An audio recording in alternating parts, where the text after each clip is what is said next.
अपनी तमामतर मुखालिफत के बाद असम में मुस्लिम marriage and divorce registration bill पेश हो गया है। असम असेंबली सेशन के दूसरे दिन बिल को पेश किया गया। इस बिल के तहत हुकूमत का 90 साल पुराने कानून को बदलने का इरादा है। वहीं इस बिल के तहत काजी नहीं सरकार निकाह रजिस्ट्रेशन करेगी। वाज़ेह हो कि करीब 90 साल पहले अंग्रेजी हुकूमत के दौरान 1935 के कानून में निकाह और तलाक का रजिस्ट्रेशन जरूरी नहीं था। साथ ही पुराने कानून में 21 साल से कम उम्र के मर्द और 18 साल से कम उम्र की लड़कियों के निकाह का रजिस्ट्रेशन होने की गुंजाइश थी। 2010 में एक्ट में अमेंडमेंट करके रजिस्ट्रेशन कराने को लाजमी किया गया।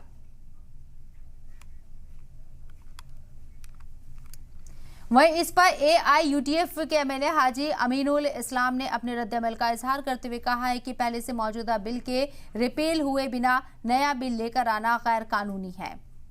असम मुस्लिम मैरिज एंड डाइवोर्स बिल 2024 आज इंट्रोड्यूस हुआ है, लेकिन इसको लेके बहुत शोर शराबा हुआ है क्योंकि एग्जिस्टिंग जो मुस्लिम marriage and divorce act 1935 existing है, उसका रिपीलिंग बिल गवर्नमेंट ने इंट्रोड्यूस किया है। अभी तक हाउस में इस पर डिस्कस नहीं हुआ है और सदन में डिस्कस होने के बाद जब रिपील होंगे वो बिल, इसके बाद सेम एक नया कानून ला सकते हैं।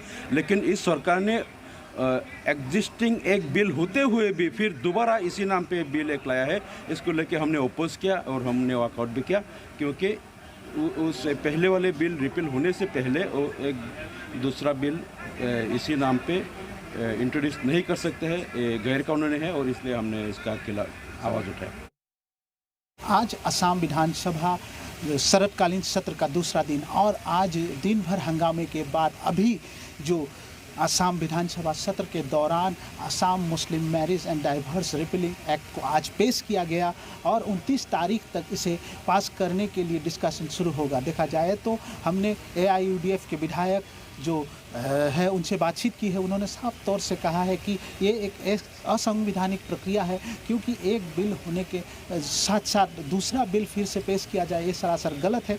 वहीं उन्होंने कहा है कि अगर इस बिल को पास करने की कोशिश करेंगे हम लोग जोरदार आवाज़ करेंगे।